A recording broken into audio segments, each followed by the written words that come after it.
right, Zig coming in on the top. Today on the show, we have Melissa Lucciola, known as Francie Moon, singer-songwriter, drummer extraordinaire. Currently, she fronts Francie Moon, singing and playing guitar, and plays drums with Gustav. I met Melissa years ago at the Nada Bar.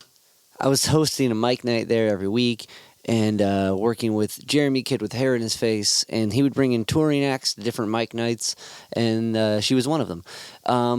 Now, this conversation was done under particular circumstances that probably come up during the conversation, but when I reached out to Melissa, the schedule worked out best in between gigs for myself, so I was leaving work and doing a nursing home gig in the evening, so I parked in the parking lot, and I thought, like, I'm just going to record here. Great idea, right? You can kind of silence certain things. You can't, if you keep all the windows and doors closed, you keep the outside quiet and appropriate for podcast recording. I didn't think about how hot it was that day. So during this whole conversation, I'm sweating bullets. My shirt is drenched. So there may be certain points where I seem maybe a little loopy, and it's probably because of the heat. Quite literally. But anyway, this was really great to catch up with Melissa. I've been a fan of her work since, and it's been really cool to see these webs being tied from Matt Pless and Keith Kenny, and just how connected the music scene is, even out of Ohio. We're going to listen to a track off her new record. Melissa has a new album out called What Are We Even Really Doing? It's on all streaming platforms. And if you go to our website, franciemoon.com, you can order a vinyl. Here's the first song off the album called In the Light. In the Light, Francie Moon, What Are We Even Really Doing? Album available on all streaming platforms. A couple quick updates before we get into the conversation. The Yellow Man show, that my band Sea Level, if you're new to the podcast, I play in a band called Sea Level, letter C dash. We're your local funk punk reggae rock group that runs acoustic guitars through electric amps. Yeah, sounds like a lot. Anyway, we were supposed to open up for the Great King Yellow Man reggae legend at the Grog Shop July 10th, but Yellow Man dropped all his July dates. The Grog will refund any tickets that you guys have bought.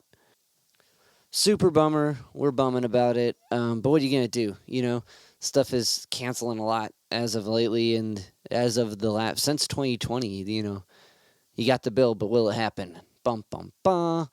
Other quick shout-outs. I want to thank everyone who came out to the John Doe show Tuesday at the Music Box Supper Club a few Tuesdays ago. That was back in June. That was epic. And like that was so cool. I don't even know how to begin. This would take a whole episode of me just, the first person I see when I walk in the room is John Doe on the phone. I'm like, whoa. And it just continued to get cooler. Super shout out to Dakota Michael Kroos for helping me run merch that night, play with me, and do everything Sea Level, being my right hand man and everything. Endless thank you. I can't properly do it within the time frame at the beginning of this episode, but thank you, my dude.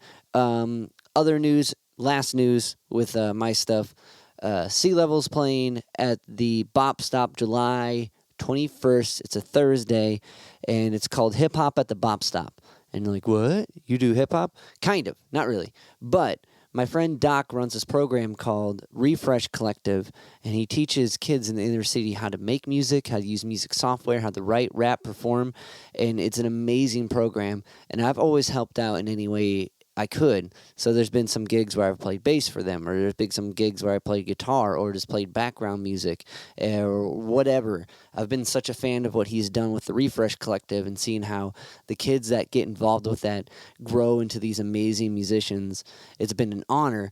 And now he reached out and asked if Sea Level would play the annual fundraiser. So what we're going to do is on the 21st, we're going to play a set, and then we're going to play with the kids. They're going to come and rap on us, and we're going to lay down a groove, and they're just going to do some freestyle competitions, and then we're going to learn one of their songs, and we're going to jam out with them.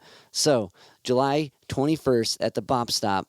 It's going to be a really, really fun, amazing show, and it's going to go to help a good cause. So if you are not doing anything that Thursday, which not too many people are doing stuff on Thursday, come help out. It's going to be awesome. And if you can like, rate, review, subscribe to the podcast on one of the podcast platforms, it helps me keep talking to cool artists like Melissa and sharing their insights with you. And without further ado, here's my conversation with Melissa. Yeah, it cut for 1 second, but I hear you good now. Okay, cool. Yeah. So we met at the Nada Bar You were on tour with like I think a folk act. Like, what was that? Yeah. What was that like? Who were you with at that time? And like, that why the Nada Wow. Bar?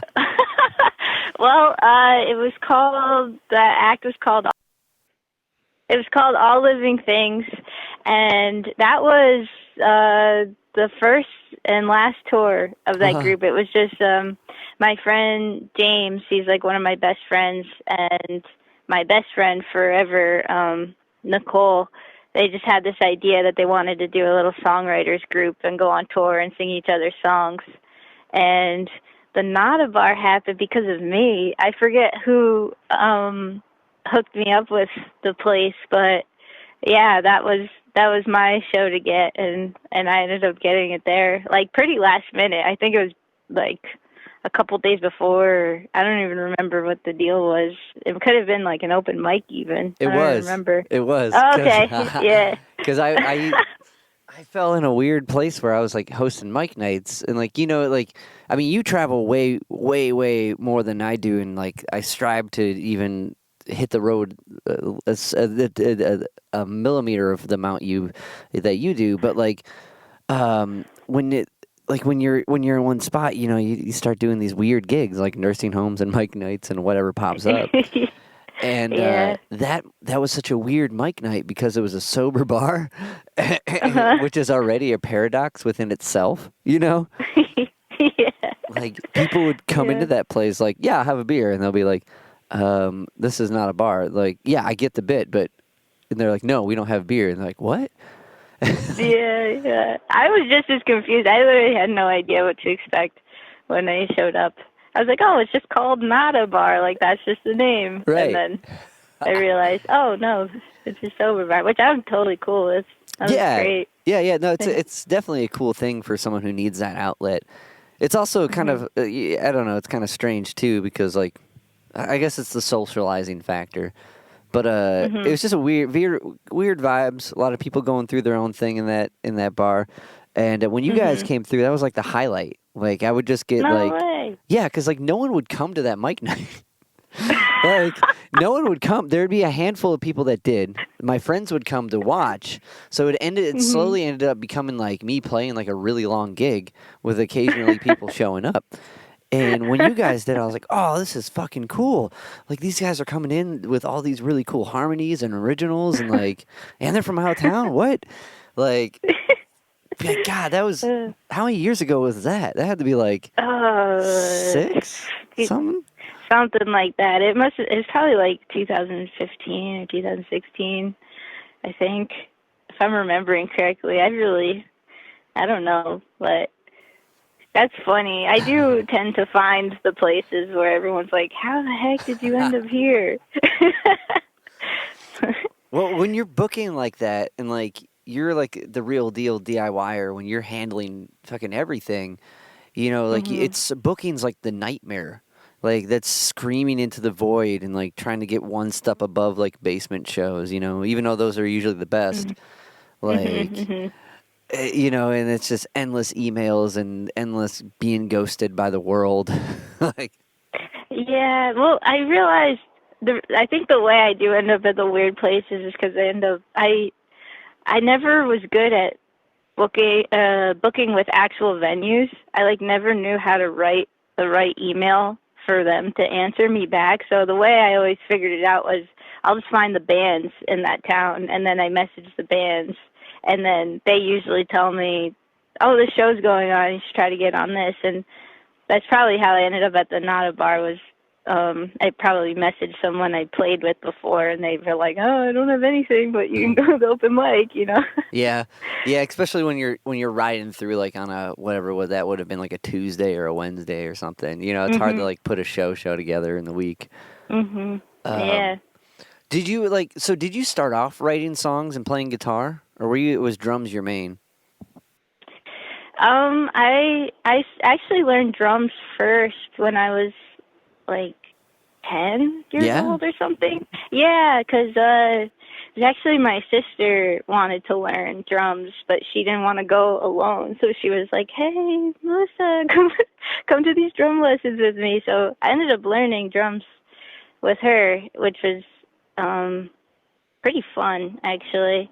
And then I picked up guitar when I was like 13 or 14 after learning about Led Zeppelin. I was like, oh my gosh, look at that. What the heck? And yeah, I was like, I saw Jimmy Page with his like dragon pants, and I was like, that is so crazy and cool. And anyway, so but yeah, both of them have been I've always played drums on my recordings, not the most recent ones, but like a lot of my demos. And I did a couple tours, or like 3 or 4 tours where I played drums with another songwriter, and then they would play drums for me. So they've both been in my life for a while, and now more so because of Gustav that I'm playing drums in all the time. So did your that's younger sister or older sister was dragging She's you? older. Older? Yeah, And older, yeah. she stick with it? No, so what happened is she went to college and she couldn't bring her drums to the dorm. And so I was, being the youngest kid, all of a sudden I was home alone, like without any of my sisters home and with a drum set. And so I got like really into it because I was just, it was before the internet, and I just played all the time. And she's still really good though. She like never ever plays, but I can get her behind a kit. Like she was so good. She like kicked my butt at drums all the time. So. Like she's what, a natural. when you guys were like taking these lessons and starting to play, what were like the things you guys were playing? Like was it Zeppelin stuff? No.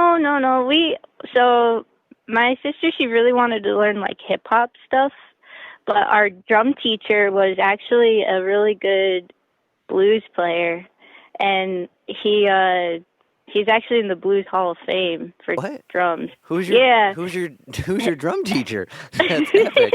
His name's John Millay, and he still plays to this day. And he's awesome. He would be like, yeah. What you guys like is cool. He's like, but listen to this, and he'd put on some like, really funky like blues thing, or he'd like play some bass line, and he'd be like, what do you want to play to this? Like, what would you play? And then we'd have to kind of like figure out the right beat for the bass line. So we did a lot of that. It was really fun. He's a really fun teacher. That's all. That makes the whole difference when you like start. That's really cool that you and your sister have that like that experience together. Were you guys always tight? Like yeah. Okay. Yeah, super tight. We're still really close. I'm actually going to see her after we're done talking. Oh, cool. Awesome. Yeah, she's awesome. Both my sisters are awesome. I have an older sister too, and she actually lives in Ohio, in Akron. Oh, no way. Yeah. Nice. Yeah, and she's super musical, and her kids are super musical. Everyone in my family's pretty musical. Parents I feel really too? lucky. Yeah, my dad plays harmonica really good and can play guitar, but he doesn't practice enough. And my mom plays keyboard and sings, and a mean tambourine. She's like really good at tambourine. Well, it seems like you guys got the rhythm. That's and a lot of blues too, which kind of like with your like solo stuff. I think that definitely seeps in. Yeah. It's like when I started playing guitar, my younger brother got a guitar, right, and he wanted to play it, and he was taking all these lessons, and then he kind of gave up on it. So when you said your sister, I'm like, oh, I wonder if that was the same thing. But you guys got like this epic tale of like this musical journey. That's so badass. So. You see Zeppelin and you get really into guitar. Like when does like songwriting kind of like blossom out of that? That's my best friend's fault, who was with me at Not a Bar. Oh, okay. The girl who's with me. We both kind of picked up guitar at the same time, and I was like, I'm gonna learn all these covers. Like I just started learning just whatever songs, because it didn't even dawn on me that I could write a song. Like I just had no idea that was even possible for some reason. And all of a sudden she came over to the house one day and she's like, I wrote a song. I was like, what? and she just played it, and it was so cool, and her lyrics were awesome. And then it was like ding ding ding, like she did it, I could do it too. And so I started writing songs, and I think it was probably like 15 or something at the time, yeah.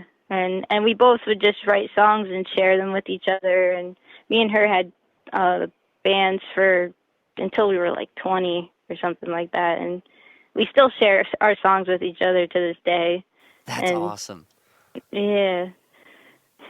Yeah. But that's kind of a big jump, really, from drums to guitar to like writing and singing, like playing and singing, even just is a hard enough like feat. Like when I like learned how to sing, like it wasn't natural for me, so I had to do like the grind my head against the wall to get notes to make sense, like to hold a pitch or find like your tone and like how to kind of emotionally find what you're trying to convey the right way, and like up I'm flat, I'm sharp. A lot of recording and listen, like a whole really hounding myself on being able to trust the instrument of the voice. And like, you know what I mean? Like, because it's with a guitar or with drums, like with drums, especially circle, stick, I know I hit it, I can count that out. Like, I mean, not to downplay it, but as far as like your assurance that the thing you're intending is really clear, because it's, you either hit it or you didn't. Like, with singing, was it just part of this songwriting, like kind of blossoming or were you kind of like working on singing and playing stuff at the same time? Well, actually, I think it comes back to my musical family, because I grew up singing with them like all the time.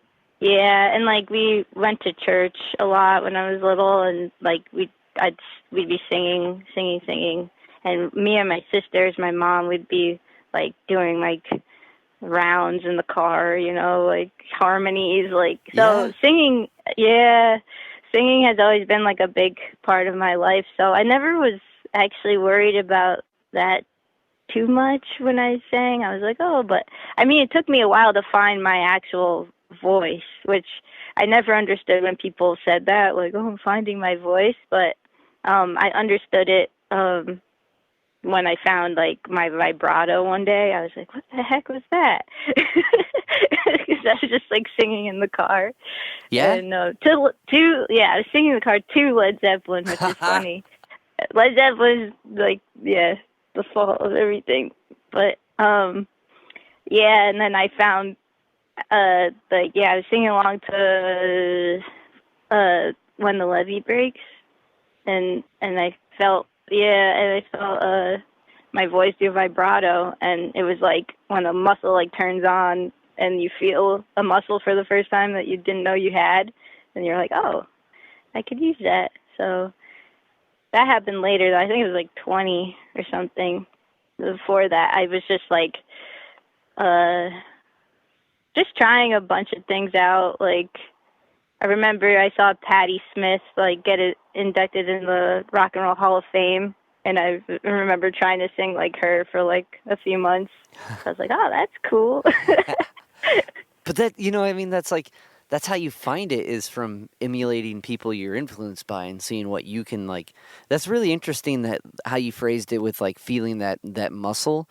You know what I mean? Like, because when it's even like when something feels right when you're singing, you listen back and you're like, oh God, I'm never doing that again. You know what I mean? Like, that felt good. I thought I was killing it, but that's, you know what I mean? Like, but when you find the one that like, because I think everyone has that tone that just resonates out of them, like just with how our bodies are made. Like, there's a pitch that we can like nail, and it's like kind of like that lifetime of finding it. But so that's really cool that it came from just like kind of going back to your roots in a way, going back to the Zeppelin on the guitar, to like, because you have like a fucking amazing high range. Like when what's the song? Give it my all. Yeah, gave it all I could. Yeah. I was like, because getting ready to talk with you, I was going through all your new stuff and all the stuff I could find, and I was like, holy shit, like that's high as fuck, like, and it's just like, it's like punk as fuck too, like And then I found like I think you did a video of it. There was a live cut of it. Oh I'm my, like, you nailed it there too. I'm like, what the fuck? That's oh my amazing. God, yeah, But yeah, that's a hard one. That is yeah, a hard one. that's like when thinking about it, I'm like, that's probably you don't do that one every night, do you? Like, No, no, no, no. I guess sometimes I feel like I'm gonna pass out after that one. But it's fun. I like that feeling though. I like literally that feeling of like, oh my gosh, I just gave everything I can, like, and I'm like passing out now. That's like some of the most fun moments of playing live for me. well, yeah, that's the outlet. You know what I mean? Like, and like that's you do all this kind of like groundwork to be able to do that. So that's Mhm. really cool that your family just kind of had music literally all around it. Like my family, no one really sang, but I imagine if they did openly like that would have been a thing that was just normal. You know what I mean? Like, Mhm. and I don't know, doing harmonies for me now is like such a fucking trip. It's like such a work. I'm not good at it. I have to like roll the tape again. Let me try it again. Da, da, da. Mhm. Mhm. Um, but so diving kind of like into like with every one of your like solo records, you have like this overall. It's like this cool like punk rock like and it's definitely a choice. Not lo-fi as in recording, but kind of like muffled vocals, like fucking Mhm. driving Mhm. shit. Like, does that come from like? Are you like into like Patti Smith and punk stuff too? Is that like the crossing point? Yeah. Yeah. Oh yeah. Yeah. I love like old punk, like um yeah, anything like that. Like yeah, Patti Smith screaming. Then the lo-fi stuff. It kind of it was an accident, kind of, Yeah. to be honest. Yeah, like the sound that I have, or on a lot of the like older solo demos that I did. I mean, even the newer stuff. It's just like I just like that sound of having kind of like the distorted vocals, even though everyone yells at me about it. I can't understand what you're saying. I like it, and but the older stuff that I did, I used to record on a Tascam, like just a digital Tascam 8-track recorder. So there's no computers. It's like literally what you put in is what you get out of it. And you so and there were no effects on it, so I would just and my vocals would either sound like not like loud enough if I didn't have distortion on them, so I would put it through my DS1 Boss guitar pedal, and then and and then all of a sudden it was loud enough, and I could hear everything. Oh, that makes And then sense. Yeah, because you're boosting it. yeah. And then I like got into it. I was like, well, I like this sound now. Like, I'll stick with it. And then I've experimented with like even like putting my vocals through like a wah pedal with like the treble all the way up, and like sometimes it's super piercing, but like I still don't. I don't know. I like it sometimes. So some of it was like an accident, and some like the later stuff is like definitely more on purpose because I used better mics and didn't have to do it like that exactly. But it just now I'm like into it. And I'm like I like it. That's bad. No, it's like when I the first record I heard of yours, like it's got the hand on it. Why can't I think of my titles? The one with the hand.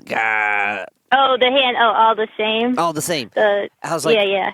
like, cause I heard you live at the Nada Bar, Uh-huh. and then I followed you guys after that, and like seen live stuff, and I'm like listened to when you put that out, like I was like, holy shit, I get it, like this is fucking awesome, and it was because of that lo-fi stuff, and like how that like and now that I know it's Zeppelin-y approach, like.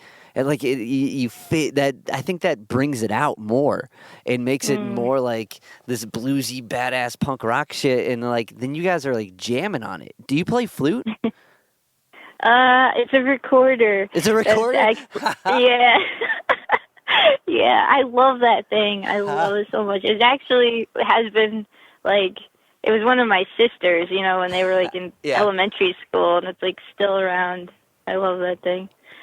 That's So like because I was like it has to be a flute because like you get into this really cool like kind of psychedelic jam stuff on like on all your records, and I was like, and then with the vocal like how it's like kind of the muffled I don't know what you call. Do you know what you call that?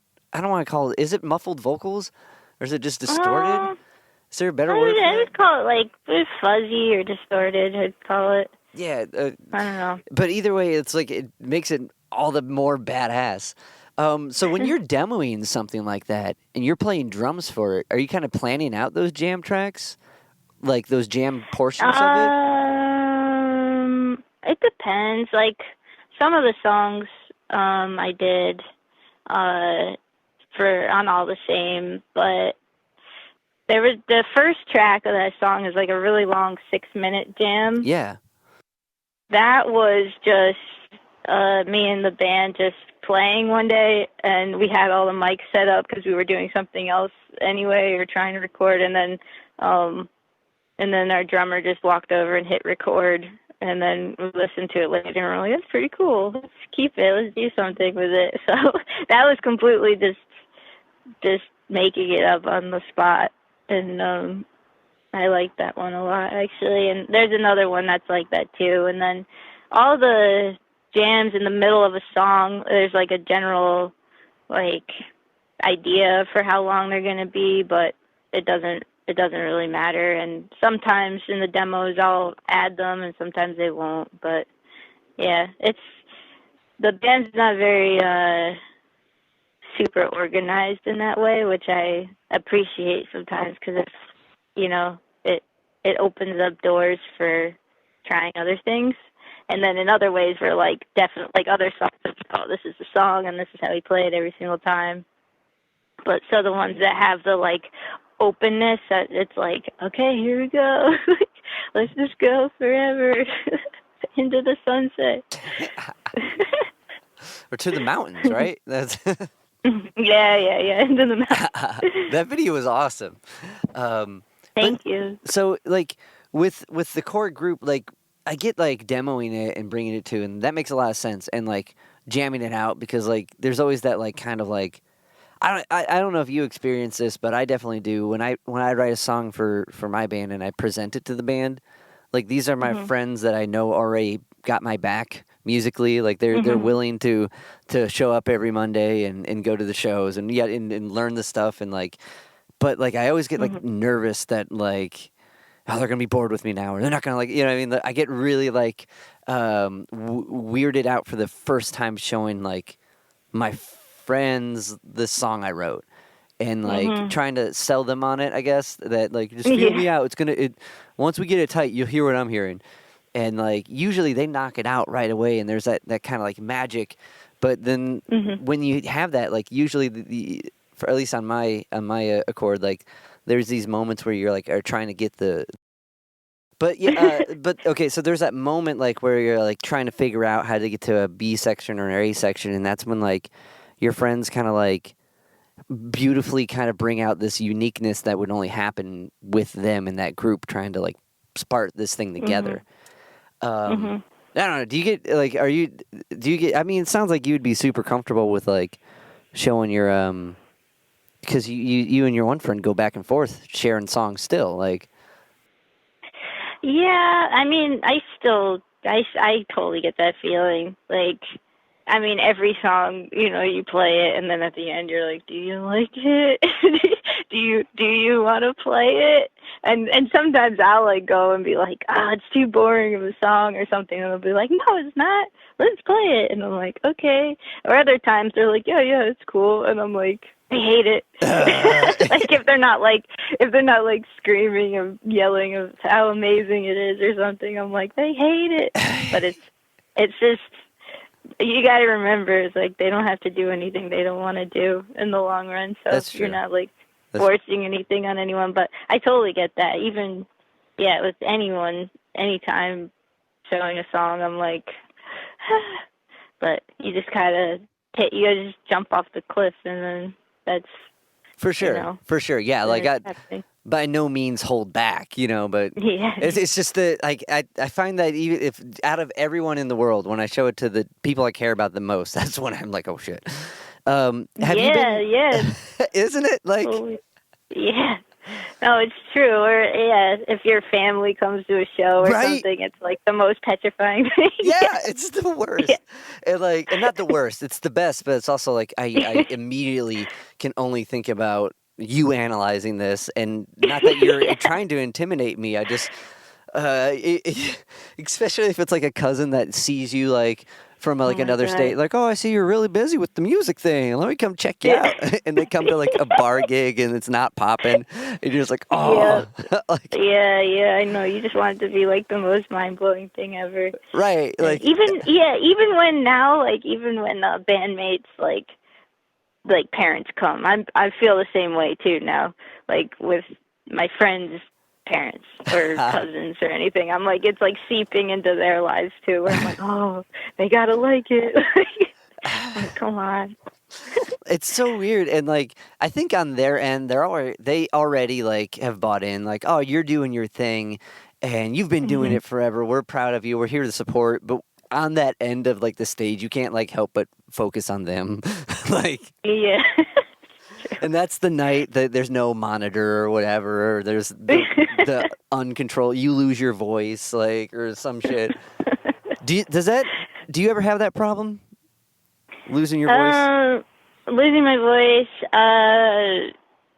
I'm not too bad. Once I was like, this is like, way pre-COVID where it was like cool to go out when you were like having a fever and dying. Yeah. And I played a show and I just like couldn't sing. It was like so embarrassing. And then of course, like one of the songs ended up on like YouTube.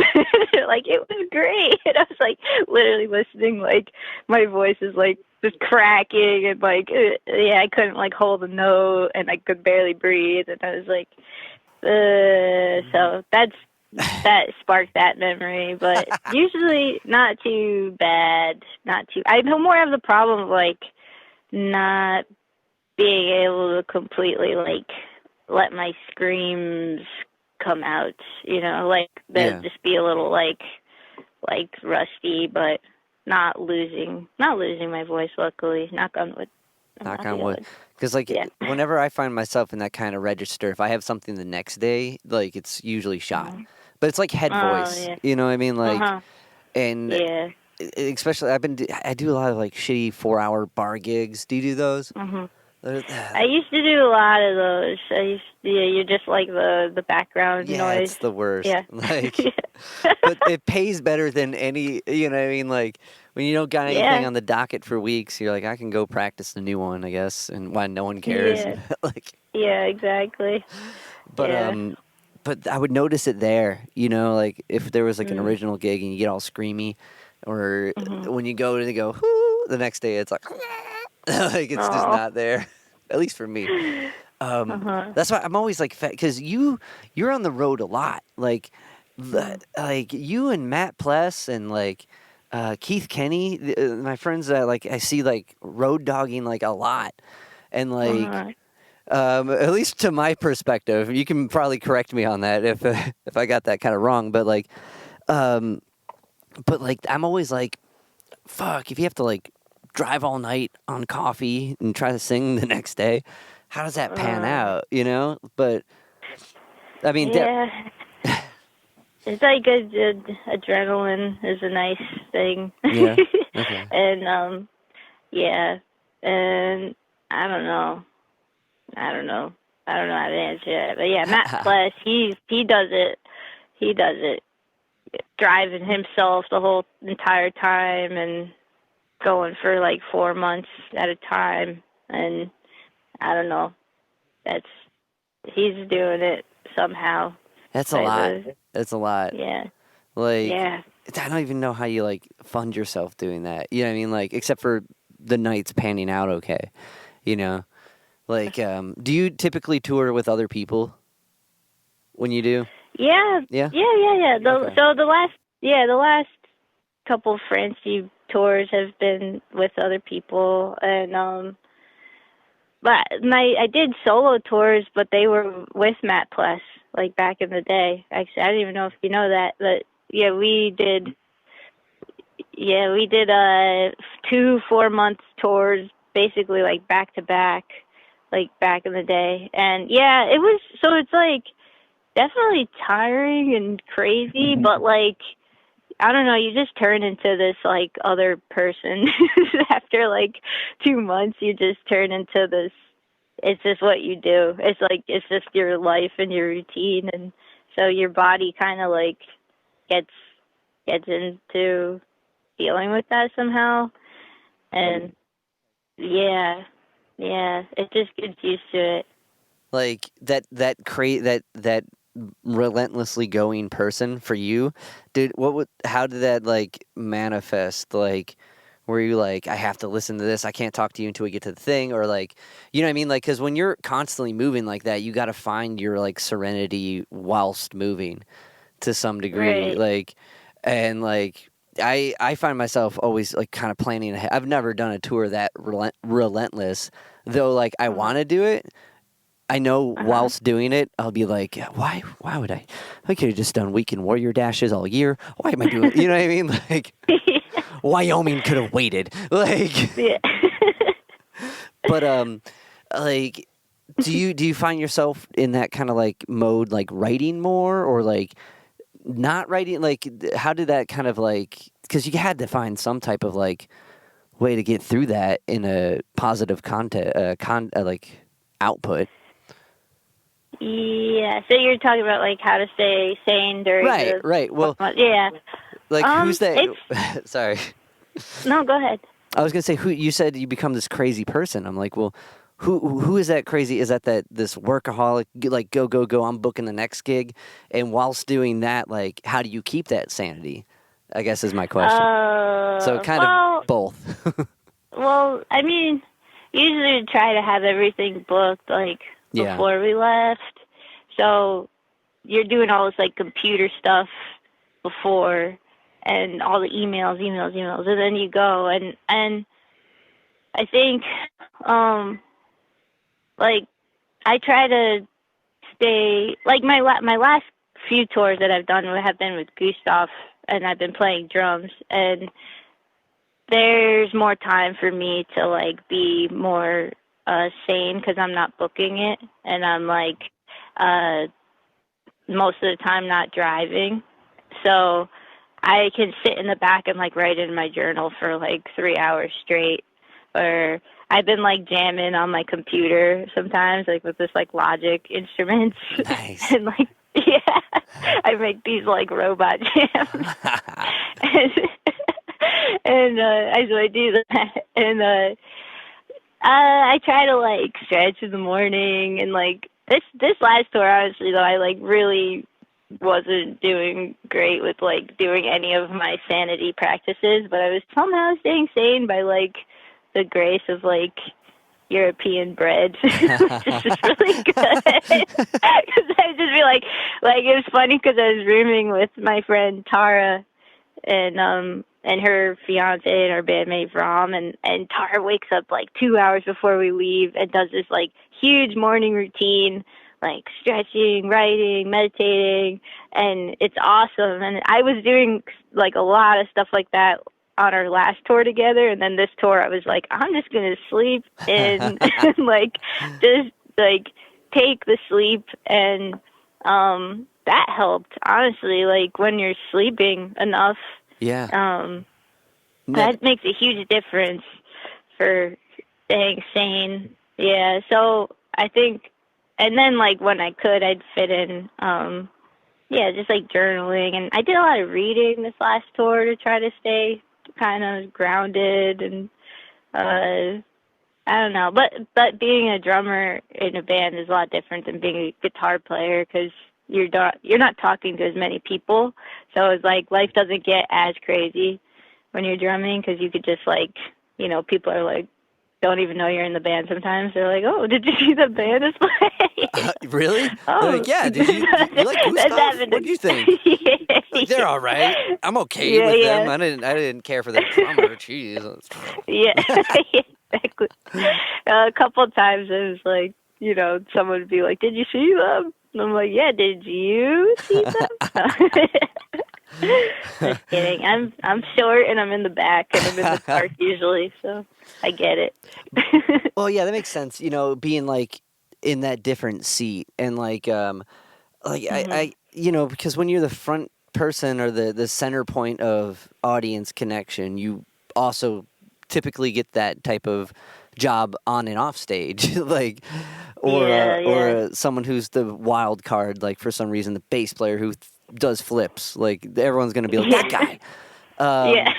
Um, did you like Gustav, the bass player? Gustav, like you got how is it like? How'd you get hooked up with him? And like her playing is like ridiculous. Like after because I listened to like all their stuff, getting ready to talk with you Mhm. as well, and I was like, I Mhm. think that's what drives the machine. But Oh yeah, yeah. The yeah, bass is like the bass is the whatever you want to call it, the whole foundation of the whole thing.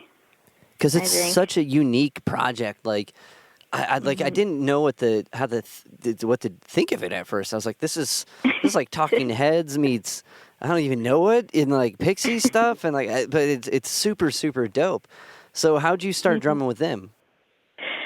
Well, funny enough, it's a funny story. It was all because of Rom, the guitar player. Yeah, so like I don't know, like 10 years ago, I was playing guitar and singing, and like Rom and his brother and our friend Illy were backing me up as a band, and I was trying to describe a drum part to Greg, who was playing drums, and Greg was like, I don't know, like what you're saying, like, and I was like, wait, I could just play it, and I sat down and I played it, and then literally no one saw me play drums again for like 10 years, and for some reason, Gustav needed a last minute drummer, in 2019 because all this stuff happened on their tour. Their drummer was like going to become a Italian, like get dual citizenship with Italy, and needed to like rush back to get this interview. So they needed this last minute drummer to fill in on their tour, and I was literally going to Mexico for like Huh? an unknown amount of time. Like I was like at the LA airport, like with the ticket, Yeah. and I was like, I'm going to Mexico, like for forever. I don't know how long. Like I'm ready to go. And yeah, I just was going on an adventure, Okay, I was gonna and say why Mexico? I mean, it's yeah, dope, but that's yeah. Well, basically that. It's just awesome. It's a really long story, but I was literally going to Mexico alone, and I was like, here I go. And then I get this text like, hey Mel, do you want to like come be in our band next week for a tour? And they're like in New Orleans, like we'll fly you there wherever you are. Like hope you're good. And I was like, what? Like expecting to like be gone forever. And I thought about it, and then I was like, well, all I ever want to do is play music, so like of course. And so I went to Mexico for like a week, and then they flew me to New Orleans. They sent me a couple demos, and I like practiced, drums, like air drumming on the airplane, like on the way there. That was all the practice I had, and then sat down and played a house show nice. in New Orleans, and then we toured all the way to Jersey, and then I bought a plane ticket and went back to Mexico for like a month and a half after that. Yeah. Yeah, That, it was really fun. that's awesome. Well, you got the best of both worlds in that case. Yeah, What was yeah, it? exactly. Were you like checking out music in Mexico, or were you just like getting away kind of from everything, or was like was that kind of or just a completely new land? Well, it was awesome because I wanted to meet up with my friend Susie, who I met like and she was traveling around California one time, and I just like hit her up and was like, hey, I'm coming to Mexico. She's like, come stay however long you want. And she's awesome, amazing, beautiful person. She's like yoga teacher. She like owns this cute little like awesome shop on the beach in Mexico. But at the time she was living in Guadalajara, and that's all I knew. That's literally all I knew. And then my other friend, hit me up and was like, "Oh, my friends are going to play a festival in Guadalajara. You should go check it out." And I was like, "Okay." So I knew two things. Like, I'm going to Susie's. I'm going to check out this festival. Turns out that the people that were roommates with Susie were putting the festival on, and were Oh, no these shit. like badass musicians. It's this band called Neptuna, like these like psych rock girls from Mexico who were Sick. like putting on this they're putting on Yeah. this awesome festival. And I went, and there were all these bands from Seattle and Portland, like, and they have this like big network. It's called Mexicadelia, and it's this like pipeline thing of like bands that go between Seattle, Portland, and Mexico, like all Damn. the time. Yeah, and I was like, how the heck? Like, because I was kind of sad. I was leaving my guitar behind. Like, I had a little acoustic with me, but Yeah. I Yeah. love to play through my amp and be loud. And then I ended up in this like rock and roll house, like with these amazing players, and I got to go on tour. I played Sick. bass with my Yeah. friend Anton and his band Lamat. Yeah, I got to go on a tour in Mexico. I was like, I couldn't believe it. I was like, this is the best thing that ever happened. That's It was so. so great. Yeah. That's like. It's interesting that like you chose to go with Gustav because you said you wanted to do nothing but play music.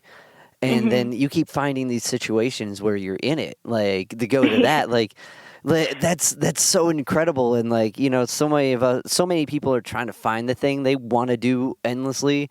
And Hmm. I think we luck out because we found making sounds and people's general direction is the thing.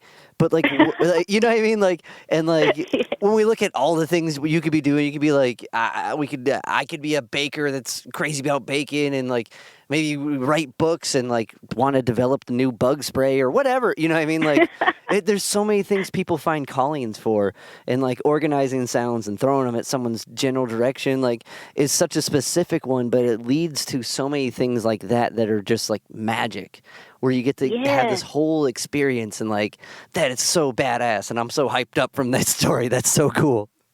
Yeah. That's like one of my favorite parts about playing music. It's just like the like huge range of like situations I've been in because of it. Like, just because of saying like, yeah, I'll go do that, and then all of a sudden you're at this like crazy barbecue in like Illinois. You're like, Yeah. and like you have the craziest night of your life, and like, it's hilarious and it's awesome. And that happens to me all the time when I'm playing a show. I just like look around. I'm like, what is going on? Like, this is the coolest thing ever. I'm so happy. It is such a gateway to like opportunity. Like right now I'm in a parking lot at a nursing home, like doing two things I never thought I would be doing because of music. I'm about to go play in this nursing home, and I'm interviewing another musician. Like that would never have happened had I not found that like that weird drive you get to want to do this thing. Do you know, like, Yeah. can you pin that moment when you knew this is what you wanted to do? Yeah. Yeah. Yeah. Yeah. I got a story. Uh, Um, I don't know how old I was. I think it was like literally right around the time where I was like, I want to play guitar. And, I just discovered Led Zeppelin. And I was listening to a lot of music that my sister's ex-boyfriend, he was the one who showed me Led Zeppelin and everything. And I think he showed me like Stone Temple Pilots. And I was like, whoa, what is this crazy sound? Like I yeah. just was like, what is this?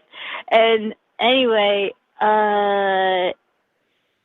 I was doing some paperwork. Like, my mom's a real estate agent lady, and when I would get really, I was like, I don't know, 14 or something, and when I'd get really bored with the paperwork, I'd go outside, and there were all those, those like helicopter, like leaves that you Yeah. can like throw in. Yeah, Yeah. there And they would be fall. like piles and piles and piles and piles of them, like out on this like deck that was like 2 stories high. And when I got really bored with the paperwork, I'd go and I'd grab a pile and I'd throw it off the deck. And so one day I was doing that, and all of a sudden I see there's this barn next door, and I see this like crazy van pull up, and I was like, what the heck is this? And all these like rock and roll dudes just like hop out of the van, and they start bringing in all this equipment into the barn, and I'm like fascinated, like what the heck is about to happen? And they set up, and they just, and my mom, I remember my mom being like, oh yeah, they're here all the time, jamming all the time. And anyway, I think they played one of the like Stone Temple Pilots songs I was like really into at the time. Yeah. And it was like that moment I was like, whoa, like they could do that, I could do that, like that's so cool. Like just people in a barn playing music, like it was just this moment. I don't know, something flipped in me where I remember it clear as day, where I was like, that's what I want to do, like right now. Yeah. Well, it's I think it takes an example of like someone showing that it's possible, Yeah. and like until that, Yeah. it just seems like there's these people that play in these big clubs. It sounds like you had Yeah. a lot more like music in smaller acts just around how your family was.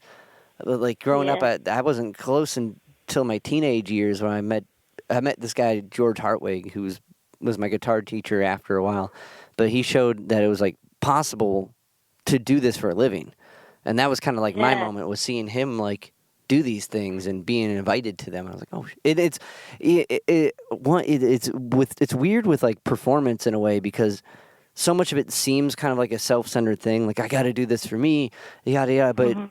in the grand scheme of it, you're like doing your thing, and people pick up on that. And that's when the dude who Yeah. like wants to invent the new bug spray is like, I can do it. You know what I mean? Look at, Yeah. Yeah. And in a way, honestly, we were talking about Matt Plus before. Like I owe him a lot too, because Yeah. he's the one who made me realize that I could do it all the time. How'd you meet Matt? Like, playing a show or? No, we met because, oh my gosh, my old band, I had this duo called Melissa and Paul. We played in a show in like Fredericksburg, Virginia once. Fast forward like 3 years later, and I get a message from a guy who was at that show who was like, hey, I'm putting out a record for this guy, Matt Pless, and it was supposed to be a split, and the person on the other side backed out. Do you have any songs you want to put on this record? And that was And Miss I You, was right? yeah, Yeah. exactly. And I was like, sure, I got this one song, and I sent that, and then me and Matt like just friended each other on like Facebook or whatever, and made a joke like, hey, we should go on tour. And then he messaged me and was like, no, we really should. And I was like, oh yeah, like we should. And so we went on tour without even meeting each other. Whoa. Yeah. I was like, this is crazy. But I mean, you do that all the time with music. You always end up doing stuff with people you don't know until, you're like in the car with them. But And yeah, it was awesome. that's so badass. Yeah, like I met Matt in New York playing a gig at this place called it was a house venue called Thunderclap. And Oh, cool. yeah, and like he was playing, and like me and my friend Michelle Gall played, and then we had when you get certain opportunities while meeting people, you like try to take them all. You're like, yeah, no, I can do that one too. Yeah, I'll just play this one and go to that Yeah. one. And then you realize there's Yeah. all these other people here, and you're going to be the biggest turd if you leave right now. Yeah. Yeah, but then Matt was playing. I'm like, I can't go. This guy's incredible. The songwriting is so intense and like well done. Yeah.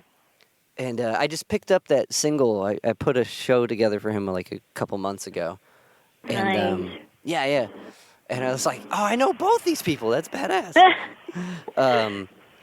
But that's so cool. Like, and he's definitely one of those guys that shows that like the relentless like hustle pays off.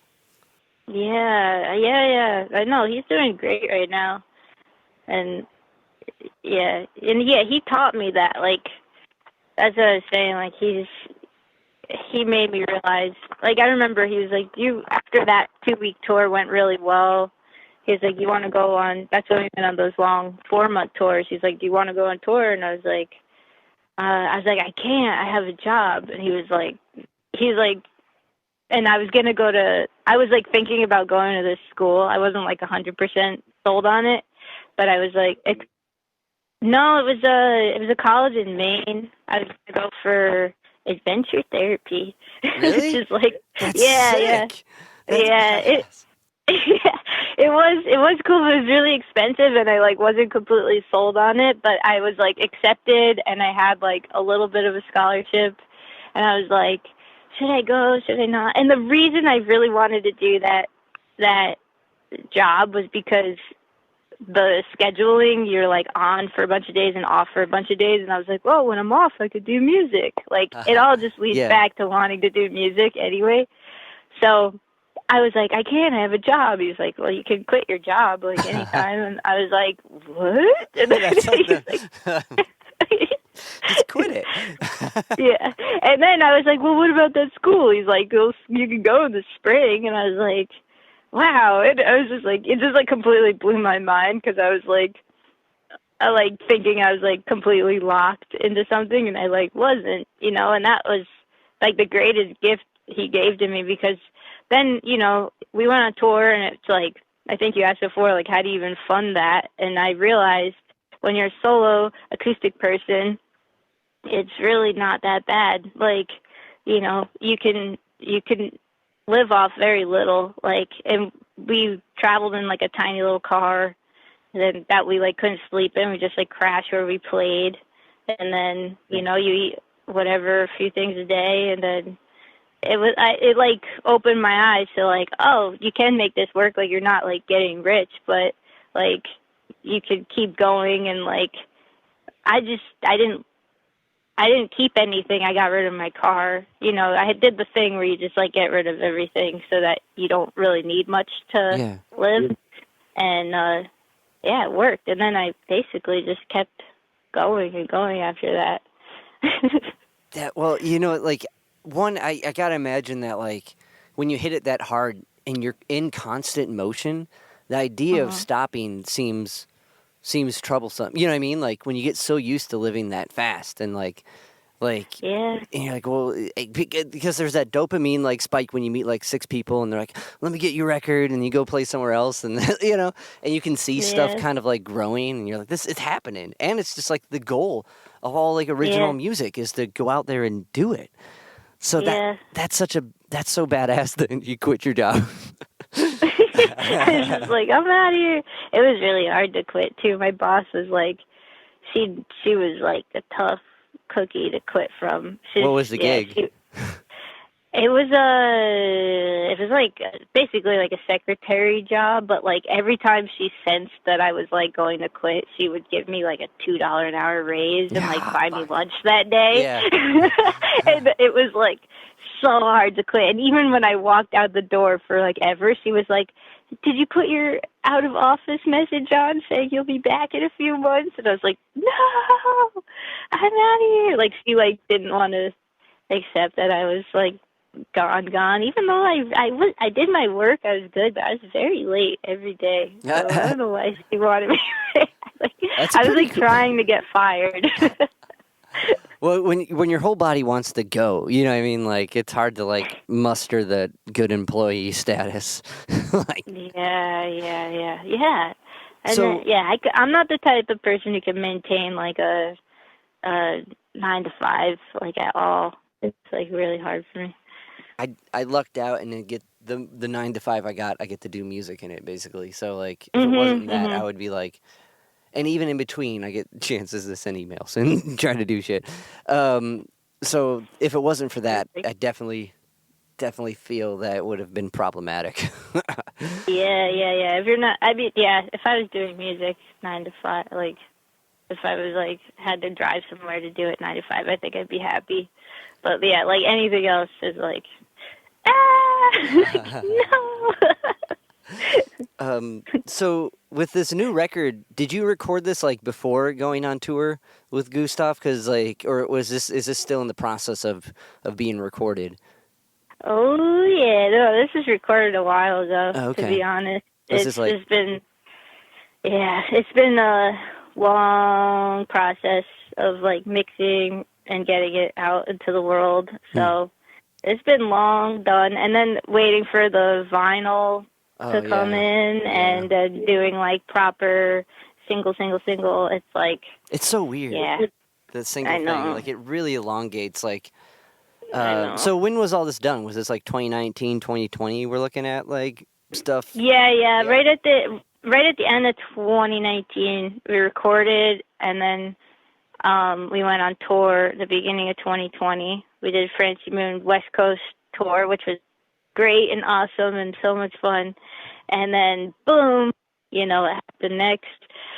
Dun, dun, dun, COVID. And then I kind of didn't make it home for like ever. And the mixing process got really elongated because we were like mixing over emails, and you know how long that takes when you're like, hey, can you turn the guitar up? And then like it goes up too much, and then like you have to like email back like, hey, can you turn it down? And it's like down too much, and then you have to.